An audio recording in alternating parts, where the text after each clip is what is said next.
Good morning everyone. Myself Dr. Maya Agarwal, Assistant Professor SPC Gordon College Ajmer. Students, आज का हमारा topic है विक्रय तथा विक्रय के ठहराव में अंतर, means distinction between sale and agreement to cell.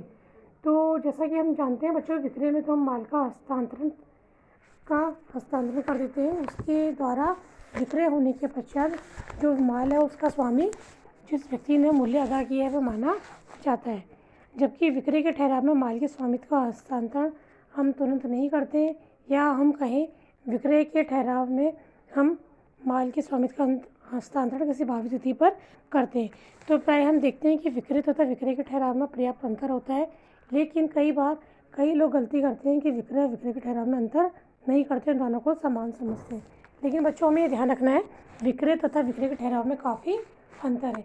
सबसे पहले हम बेसिकली अगर हम देखें तो विक्रय के अंतर्गत तो हम वह चीज़ शामिल करेंगे जिसमें एक व्यक्ति अपनी वस्तु यानी जो माल है उसको विक्रय दूसरे व्यक्ति को कर देता है, और जैसे ही व्यक्ति भुगतान करता है मूल्य का, प्रतिफल का, वह वस्तु का स्वामित्व उस व्यक्ति को सौंप देता है जिसने मूल्य का भुगतान किया है.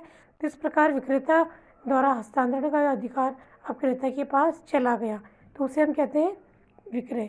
दूसरी बात आती है हमारा दूसरे बिंदु हमारा विक्रय के ठहराव. तो विक्रय के ठहराव के अंदर अगर बच्चों हम देखें तो विक्रय के ठहराव में माल के स्वामित्व का हस्तांतरण किसी भावी तिथि पर अथवा किसी शर्त के पूरा करने पर होता है. उसके पश्चात ही विक्रय का ठहराव पूर्ण माना जाता है. जैसे अगर एक उदाहरण अगर हम देखें तो किसी फार्म पर रखे घास के ढेर का विक्रय इसमें क्रेता जब चाहे जितना चाहे ले सकता है तो ये विक्रय कहा जाएगा. लेकिन किसी विक्रेता के पास भरे हुए तेल के टैंक में से कुछ तेल बेचना विक्रय हेतु ठहराव कहलाया जाएगा. तो कहने का आशय यही है बच्चों कि विक्रय में तो आप वस्तु का तुरंत हस्तांतरण कर देते हो, प्रतिफल प्राप्त कर लेते हो, लेकिन विक्रय के ठहराव में ज़रूरी नहीं है कि जैसे ही आपने तुरंत हस्तांतरण किया है, क्योंकि विक्रय में ठहराव के अंतर्गत हस्तांतरण करने के पश्चात उस वस्तु की सुपूर्ति भविष्य में उसका जो हस्तांतरण भविष्य में भी किया जा सकता है. तो सबसे पहले अगर हम देखें तो दोनों का अर्थ अगर हम देखें तो देखिए बच्चों, प्रकृति अगर हम देखें तो विक्रय में अनुबंध का निष्पादन पहले ही हो जाता है, या हम कहें कि विक्रय एक तरह से निष्पादित अनुबंध है, एग्जीक्यूटेड कॉन्ट्रैक्ट है, क्योंकि इसमें एक व्यक्ति ने अपनी वस्तु को दूसरे व्यक्ति को विक्रय कर दिया है. तो उसके पश्चात उसका मूल्य चुकाने के पश्चात उसमें उसके हस्तांतरण भी, यानी हम कहीं सा पोजीशन या स्वामित्व भी क्रेता के पास अब चला गया है. तो इसलिए इसकी प्रकृति अगर हम देखें तो एक तरह से निष्पादित एग्जीक्यूटेड अनुबंध, इसमें दोनों ही पक्षकारों को किसी प्रकार का दायित्व शेष नहीं रहा है.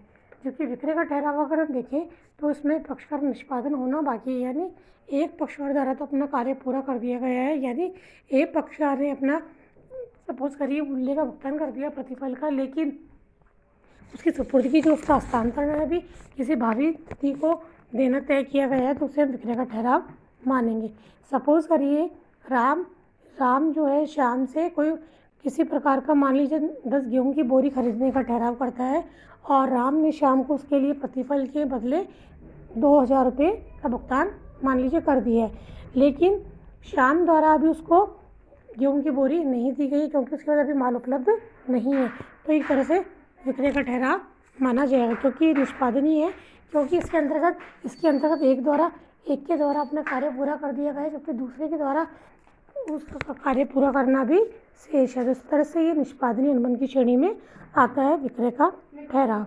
दूसरी बात अगर हम देखें तो विक्रय में माल का स्वामित्व अनुबंध के होते ही क्रेता के पास चला जाता है, जबकि विक्रय के ठहराव में ये ऐसा होना अभी शेष रहता है, क्योंकि उसका स्वामित्व का हस्तांतरण जब भविष्य में भावी तिथि को या किसी तिथि के पूरा होने पर किया जाएगा.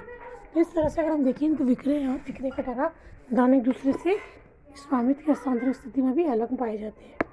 अब देखिए माल का प्रकार, तो विक्रय की दशा में तो माल निश्चित होता है, स्पेसिफिक होता है, और जबकि विक्रय के ठहराव की दशा में माल अनिश्चित भी हो सकता है, क्योंकि कई बार होता है बच्चों कि विक्रय का ठहराव करते हैं तो विषय वस्तु हमारे सामने उपस्थित नहीं होती, लेकिन फिर भी हम उसका विक्रय के लिए ठहराव कर लेते हैं. भविष्य में कौन सा माल हमारे पास आता है ये अनिश्चित होता है.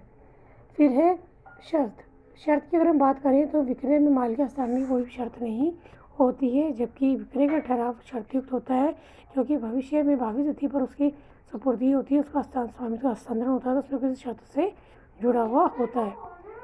अब देखिए जोखिम. जोखिम अगर बात करें तो माल का विक्रय हो जाने पर उसकी पूरी जोखिम क्रेता के पास हो जाती है, क्योंकि जब एक बार विक्रेता ने माल अपना बेच दिया था, वो क्रेता के स्वामित्व में आ गया।